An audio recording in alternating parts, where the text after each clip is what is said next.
नमस्कार मित्रों, अक्षरानंत चैनल में आपका स्वागत है। आज की इस परिवर्तनकारी यात्रा में हम चलेंगे एक ऐसी कहानी की ओर जहां हमें हमारे दिमाग में चल रहे निरंतर विचारों की महत्वहीनता और इन पर नियंत्रण करने के महत्व के बारे में प्रबुद्ध ज्ञान प्राप्त होगा। जैसा कि बौद्ध कथाओं में बताया गया है, आध्यात्मिक विकास में सचेतनता और आत्म जागरूकता की शक्ति महत्वपूर्ण स्थान रखती है। यह कहानी आत्म जागरूकता के अभ्यास और आंतरिक शांति और आध्यात्मिक विकास प्राप्त करने में इसकी भूमिका पर एक शक्तिशाली सबक के रूप में कार्य करती है। गौतम बुद्ध का एक शिष्य था जिसका नाम श्रोण था। वह एक राजकुमार था। दीक्षा लेकर साधु बन गया। पहले दिन जब वह भिक्षा के लिए जाने लगा, बुद्ध ने उससे कहा, तुम्हें भिक्षा मांगने के बारे में कुछ भी नहीं पता। कल तक तुम एक राजकुमार थे, आज तुम सन्यासी हो। अब तुम्हारे हाथ में भिक्षा पात्र है। मैं नहीं जानता कि तुम कैसा महसूस करते हैं, इसलिए मैंने अपनी एक श्राविका से कहा है कि जब तक तुम भिक्षा मांगने में पारंगत ना हो जाओ तब तक तुम वहीं भोजन करना। अब भिक्षा मत मांगो, वहीं जाकर भोजन करो। राजकुमार श्रोण जो भिक्षु बन गए थे, श्राविका के घर भोजन करने गए। 2 मील का फासला था। रास्ते में वह सोचने लगा कि अब उसे कभी अपना मनपसंद खाना खाने को नहीं मिलेगा। अब तो जो मिलेगा वही खाना पड़ेगा। उसे वह सारा खाना याद आ गया जो उसे पसंद था। जब वह श्राविका के घर पहुंचे और भोजन के लिए बैठे, उसे यह देखकर आश्चर्य हुआ कि उसकी थाली में केवल वही भोजन था जो उसे सबसे अधिक पसंद था। फिर उसने सोचा, शायद यह संयोग की ही बात है कि यह भोजन आज बना है। वह चुपचाप अपना खाना खाता है। जब वह बीच में खाना खा रहा था तो उसे एहसास हुआ कि खाना खाने के बाद दोपहर में उसे फिर से 2 मील की यात्रा करनी होगी।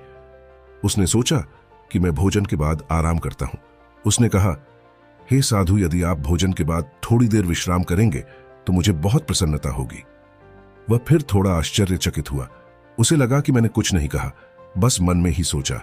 यह संयोग की बात हो सकती है। मैं बहुत दूर से आया हूं, इसलिए उसने सोचा होगा कि मुझे कुछ देर आराम कर लेना चाहिए।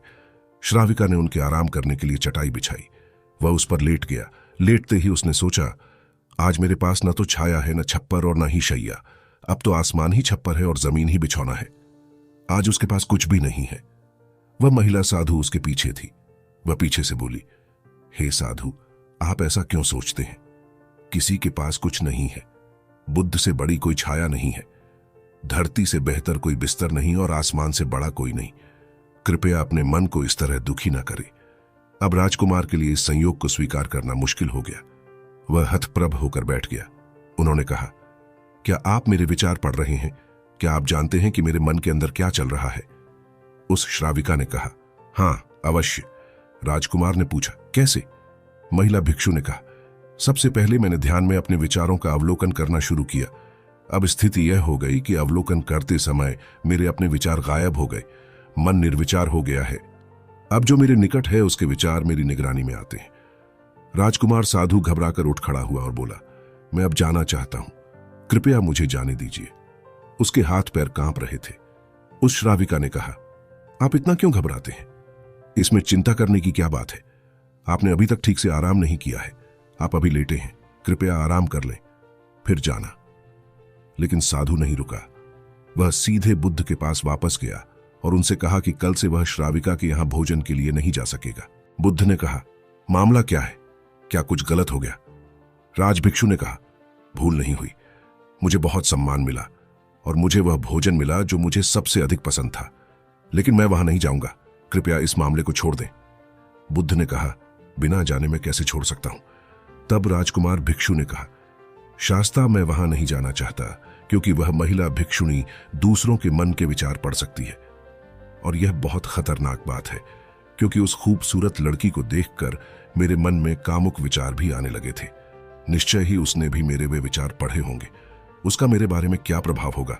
अब मैं वहां कैसे जा सकता हूं? मैं उसके सामने कैसे खड़ा हो सकता हूं? बुद्ध ने, तुम्हें वहां जाना होगा। अगर ऐसी माफी मांगनी थी तो साधु होने की कोई जरूरत नहीं थी। मैंने तुम्हें वहां एक कारण से भेजा है और जब तक मैं न रोकूं तुम्हें वहां जाना ही पड़ेगा। शायद 2 महीने के लिए या 2 साल के लिए, लेकिन होश पूर्वक जाओ। तुम्हारे भीतर क्या विचार उठते हैं इसका अवलोकन करते हुए भीतर से जागो। तुम्हारे भीतर क्या इच्छाएं उठती हैं इसका साक्षी बनकर कुछ और न करो। अपने भीतर उन विचारों और इच्छाओं का विरोध करने का प्रयास न करो। इसे दबाने की कोशिश मत करो। उन्हें आने दो और जाने दो। आपको बस इसका निरीक्षण करना है। अब से यही तुम्हारी आध्यात्मिक यात्रा होगी। और अगले दिन वह भिक्षु फिर उस श्राविका के घर जाने के लिए निकल पड़ा। लेकिन आज उसे बहुत घबराहट हो रही है। वह चलते समय अपने मन का अवलोकन कर रहा है। जैसे जैसे महिला का घर नजदीक आता गया, उसकी घबराहट और बढ़ने लगी। उसे परेशानी होने लगी। जैसे जैसे बेचैनी बढ़ने लगी, वैसे वैसे वह अधिक जागरूक होता गया। जैसे ही ऐसा लगा कि उसके विचार को पढ़ने वाली महिला करीब है, वह अपनी आंखों को अंदर की ओर देखने लगा। वह अपने मन और शरीर के प्रति पूरी तरह जागरूक हो जाता है। जब वह घर की सीढ़ियां चढ़ रहे थे, वह पूरी तरह जागरूक था। जब वह अपना कदम उठाता है, तब भी उसे पता रहता है। अगर उसकी सांस आती जाती है तो भी उसे पता रहता है। विचार का हल्का सा कंपन भी उसके मन में होता है। उसके मन में इच्छा की कोई भी लहर उठती है, वह उसे दिखाई देती है। उसने पहली सीढ़ी पर पैर रखा और अपने भीतर झांका। वह चकित हुआ, भीतर कोई विचार नहीं है। उसने दूसरी सीढ़ी पर पैर रखा, अंदर एकदम सन्नाटा था। उसने तीसरी सीढ़ी पर पैर रखा। वह इसे अपने दिमाग से देख सकता था। वहां बिल्कुल खालीपन है और कोई विचार नहीं है। वह घर में प्रविष्ट हुआ। उसका मन और अधिक शांत हो गया।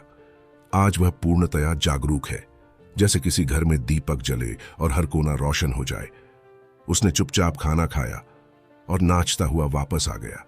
वह बुद्ध के चरणों में गिर पड़ा और बोला, हे प्रभु, आज मुझे अद्भुत अनुभव हुआ है।